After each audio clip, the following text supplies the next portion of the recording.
नमस्कार, आप देख रहे हैं हमारा खास बुलेटिन देवभूमि। मैं हूं आपके साथ ऋतु तिवारी पोखरियाल।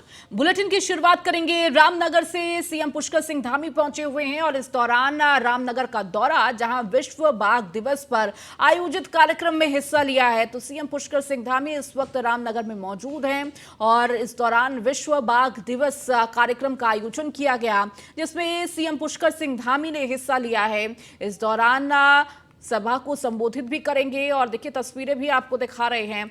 रामनगर से यह तस्वीर है जहां मुख्यमंत्री पुष्कर सिंह धामी पहुंचे हुए हैं और विश्व बाघ दिवस के मौके पर कार्यक्रम का आयोजन किया गया है। तमाम लोग मौजूद हैं जो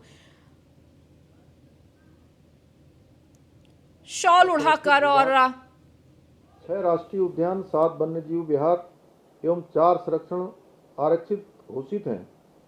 यह राष्ट्रीय अनुपात के लगभग 5.27% से लगभग 3 गुना अधिक है, जो पुनः संरक्षण के प्रति हमारे प्रदेशवासियों के संकल्प का भी प्रतीक है। बाघ संरक्षण में उत्तराखंड का शानदार रिकॉर्ड हमेशा से रहा है। राज्य स्थापना के उपरांत वर्ष 2016 में 148 बाघों की संख्या वर्ष 2018 तक बढ़कर 442 अर्थात लगभग 2.5 गुना हो गई, जो अपने आप में एक बड़ा रिकॉर्ड है। इसके अलावा आज ग्लोबल टाइगर डे की जो परिकल्पना वर्ष 2022 तक बाघों की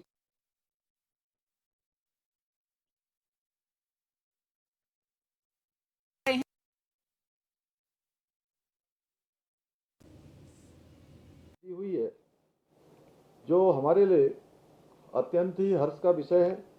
इस उपलब्धि के लिए मैं संपूर्ण प्रदेशवासियों को, हमारे वन विभाग के अधिकारियों को, कर्मचारियों को तथा बाघ संरक्षण से जुड़े हुए सभी व्यक्तियों को एवं जो हमारी अनेकों संस्थाएं आज इस वन्य जीव संरक्षण के क्षेत्र में काम करती हैं, उन सभी को मैं आज के इस अवसर पर बहुत बधाई भी देना चाहूँगा। विगत कई वर्षों से कॉर्बेट टाइगर रिजर्व भारत के 53 टाइगर रिजर्व में से एक अकेला टाइगर रिजर्व है, जिसमें बाघों की संख्या 250 से भी अधिक है। आज इस महत्वपूर्ण बाघ संरक्षण कार्यक्रम के अवसर पर मैं आपका ध्यान कुछ अन्य महत्वपूर्ण जो बिंदु है उनकी ओर भी ले जाना चाहता हूं। हम सबके प्रेरणा स्रोत हमारे देश के यशस्वी प्रधानमंत्री आदरणीय मोदी जी ने कुछ समय पूर्व अमृत काल का जो टाइगर विजन है वो देश को समर्पित किया है और उनके इस विजन में बाघ को स्थानीय समुदाय की आजीविका एवं सतत विकास का प्रतीक चिन्ह माना गया है। इसे पारिस्थितिकी तंत्र के स्वास्थ्य का संकेतक मानते हुए ग्लोबल स्तर पर जैव विविधता संरक्षण तथा जलवायु परिवर्तन निवारक के मानक के रूप में भी देखा गया है। हमारे आदरणीय प्रधानमंत्री जी की इस दूरदृष्टि एवं सकारात्मक सोच को आगे बढ़ाने के लिए हम सभी लोग कृत संकल्पित हैं। इसके लिए हमारे राज्य के अंदर अनेकों प्रयास लगातार आगे बढ़ाए जा रहे हैं। हमारे युवा राज्य को भारत सरकार से मैं आदरणीय अश्विनी जी से और मैं ये अनुरोध करना चाहूँगा कि भारत सरकार से और भी अधिक हमको आपका संरक्षण, समर्थन और सहयोग की आवश्यकता होगी। हालांकि उत्तराखंड कहने को छोटा राज्य है, परंतु पर्वतराज हिमालय सहित गंगा एवं यमुना जैसी जीवनदायिनी नदियों का एक उद्गम स्थल भी यही है। राज्य के 71% भूभाग को वनों के रूप में चिन्हित किया गया है। ऐसे में यहाँ के पर्यावरण को बचाना, जंगलों एवं बाघों जैसे वन्य जीवों का संरक्षण करना केवल उत्तराखंड के लिए ही नहीं अपितु वैश्विक स्तर पर यह सभी के लिए अत्यंत महत्वपूर्ण हो जाता है। संरक्षण का लाभ तो व्यापक होता ही है, जिसके पर्यावरणीय लाभ इस राज्य को ही नहीं अपितु पूरे देश एवं निकटवर्ती भूभाग को भी प्राप्त होते हैं। उत्तराखंड में 2 टाइगर रिजर्व हैं, लेकिन बाघों की एक बहुत बड़ी संख्या इनके बाहर भी अन्य प्रभागों के अंतर्गत भी पाई जाती है। इन क्षेत्रों में संरक्षण को और अधिक मजबूत करने के लिए हमें भारत सरकार से आपके और अधिक उदार सहयोग की भी अपेक्षा है। स्थानीय समुदाय का वन एवं वन्यजीव संरक्षण से जुड़ाव बढ़े, इसके लिए इको पर्यटन, इन समुदायों की आजीविका निश्चित रूप से सुनिश्चित करनी होगी। इसमें नए पर्यटक जोन स्थापित करना, नए ट्रैक रूट स्थापित करना, पक्षी अवलोकन को बढ़ावा देना, होम स्टे के माध्यम। खबरों में आगे बढ़ेंगे। अल्मोड़ा की बाल विकास परियोजना अधिकारी बर्खास्त लक्ष्मी टमटा को शासन ने बर्खास्त किया है।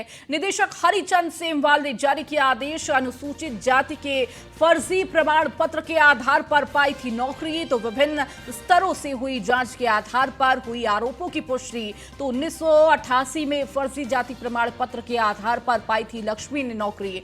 जाति से ब्राह्मण थी लक्ष्मी, लेकिन पति की जाति पर बनाया था प्रमाण पत्र। लक्ष्मी टमटा से रिकवरी और आपराधिक धारा में मुकदमा भी हो सकता है दर्ज।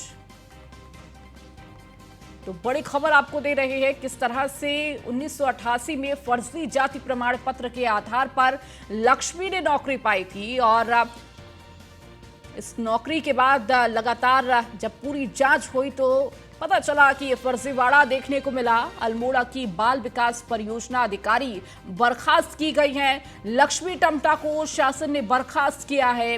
निदेशक हरिचंद सेमवाल ने जारी किया आदेश।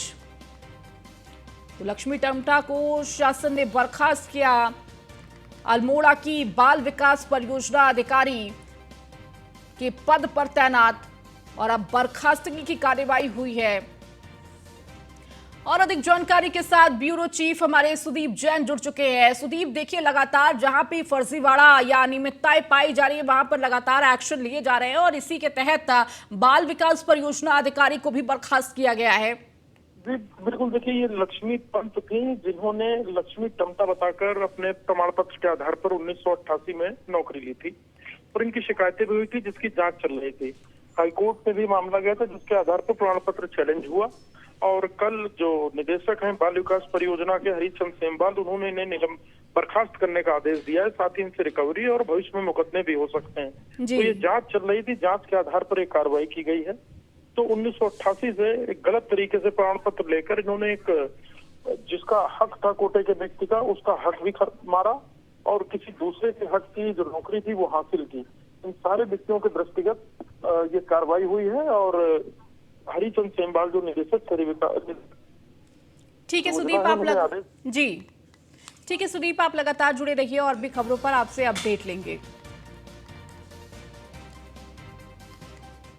बीजेपी ने अपने केंद्रीय पदाधिकारियों का ऐलान कर दिया है। बीजेपी के राष्ट्रीय अध्यक्ष जेपी नड्डा की नई टीम के लिए राष्ट्रीय उपाध्यक्षों और महामंत्रियों के नाम का ऐलान किया गया है। उत्तराखंड के राज्यसभा सांसद नरेश बंसल को भी अहम जिम्मेदारी मिली है।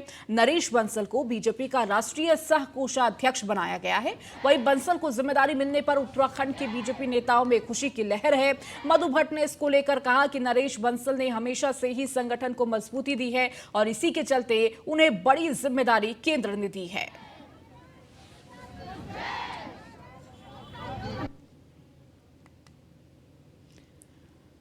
तो उत्तराखंड के नरेश बंसल को मिली यह अहम जिम्मेदारी, और इसको लेकर उत्तराखंड के तमाम बीजेपी के कार्यकर्ताओं में खुशी की लहर देखने को मिली है। राज्यसभा सांसद नरेश बंसल बने हैं राष्ट्रीय सह कोषाध्यक्ष।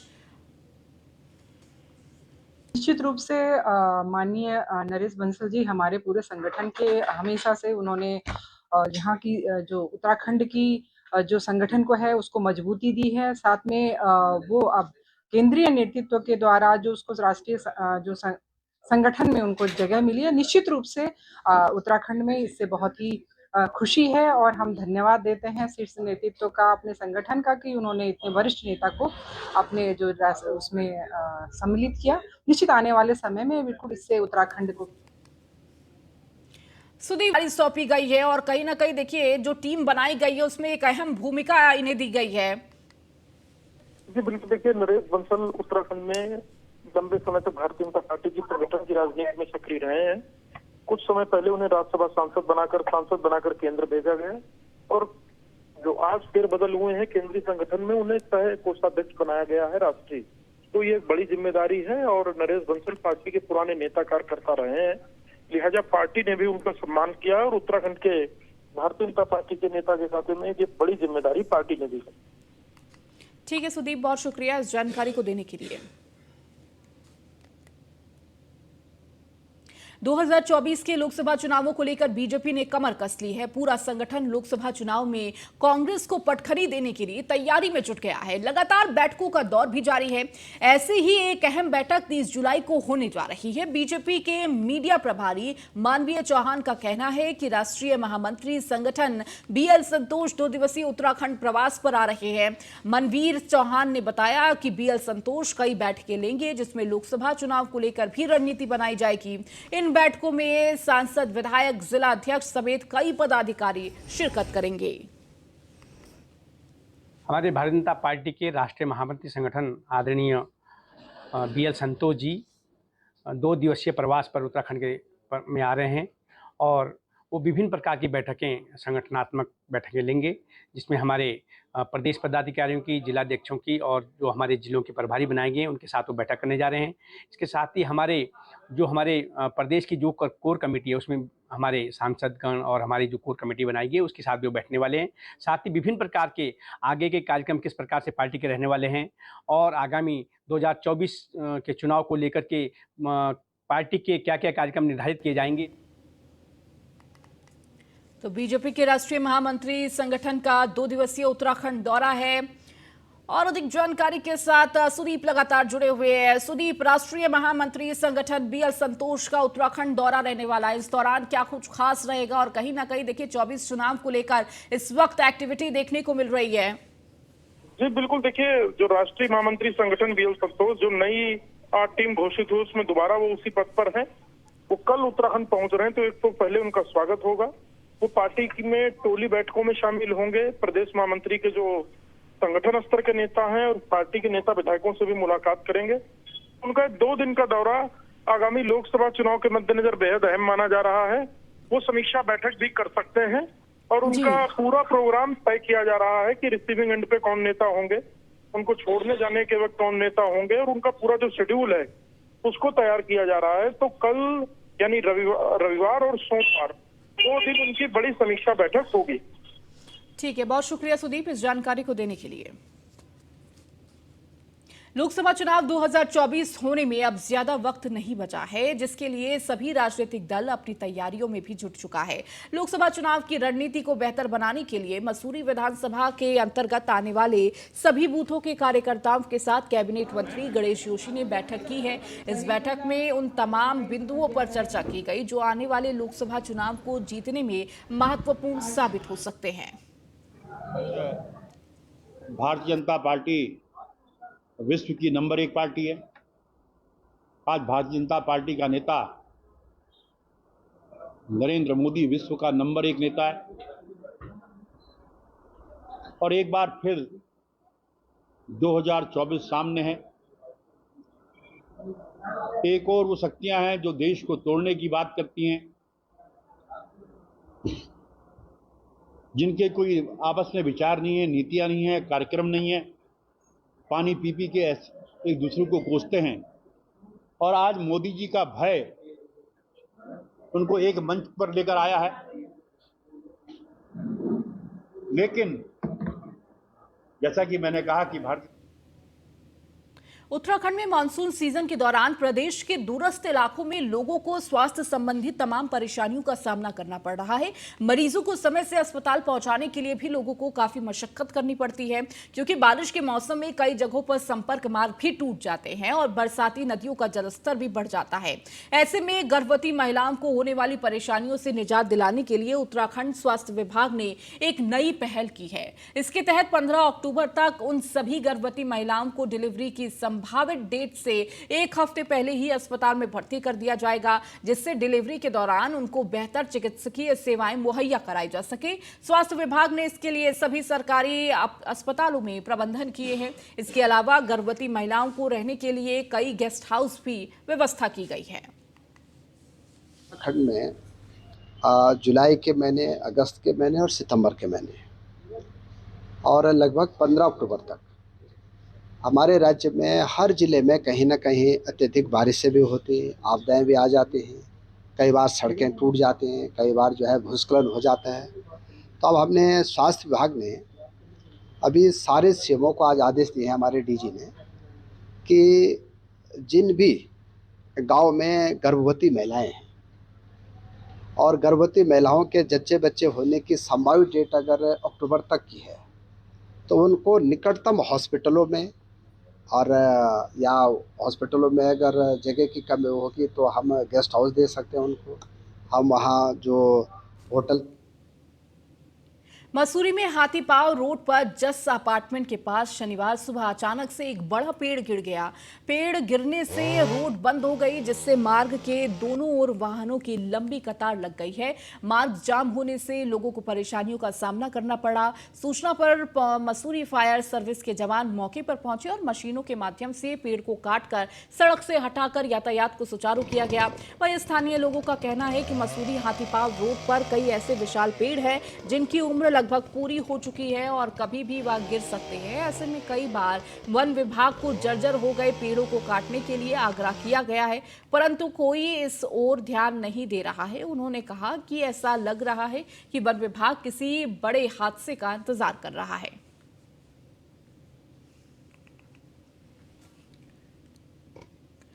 मसूरी में पशु चिकित्सालय की भूमि पर अवैध कब्जा कर बनाई दुकान को ध्वस्त किया गया। इसके अलावा मॉल रोड, अपर मॉल रोड पर नालियों पर कब्जा जमाए दुकानों को भी हटाया गया। इस दौरान नायब तहसीलदार विनोद तिवारी और अतिक्रमणकारियों के बीच तीखी नोकझोंक भी हुई। आपको बता दें कि मसूरी मॉल रोड का सौंदर्यीकरण और पुनर्निर्माण का काम करीब 7 करोड़ की लागत से किया जा रहा है। इसके तहत मॉल रोड से अतिक्रमण को भी हटाया जा रहा है ताकि मसूरी की खूबसूरती बनी रहे और ड्रेनेज सिस्टम भी सुचारू रहे। इसी कड़ी में नालियों से अतिक्रमण को हटाया गया है। मसूरी नायब तहसीलदार विनोद तिवारी ने कहा कि एसडीएम नंदन कुमार के निर्देश के बाद मॉल रोड पर नालियों और सड़क किनारे के अतिक्रमण को हटाया जा रहा है। उन्होंने कहा कि प्रशासन की ओर से पहले भी अतिक्रमणकारियों को कब्जा हटाने को कहा गया था, लेकिन कुछ लोगों ने मामले को गंभीरता से नहीं लिया, जिसे आज बलपूर्वक हटाया जा रहा है। अगर कोई दोबारा से अतिक्रमण करता है तो उसे नोटिस दिया जाएगा। योजना ये है कि जो भी ये इंक्रोचमेंट इन्होंने किया हुआ है, लोगों ने नाली के ऊपर हुआ चाहे सड़क के ऊपर हुआ, सब हटाया जा रहा है। और जो लोग ये ज़बरदस्ती अगर दोबारा इस पर इंक्रोचमेंट करेंगे तो उनके ऊपर कार्रवाई की जाएगी और चालान किए जाएंगे और उनसे पैसा भी वसूला जाएगा। जो तोड़फोड़ कर रहे हैं उसका भी पूरा पैसा वसूला जाएगा। ये देखा गया है कि पहले चिन्हित किया गया, लोगों को चेतावनी दी गई है और उसके बाद भी लोगों ने हटाया नहीं है। हाँ, चिन्हित किया गया था, इन्होंने हटाया भी नहीं है और उसके बाद भी दोबारा लगाने की कोशिश कर रहे हैं, तो उन्हें बार बार अब उन्हें नोटिस ही दिए जाएंगे और उनसे फिर हट जाना वसूला जाएगा। गड्डी खाने में भी हाँ, गड्डी खाने में हमारा हॉस्पिटल था, हॉस्पिटल से उन्होंने कब्जा किया हुआ था किसी ने, उन्होंने वहाँ पर टीन सेट लगा दिया था।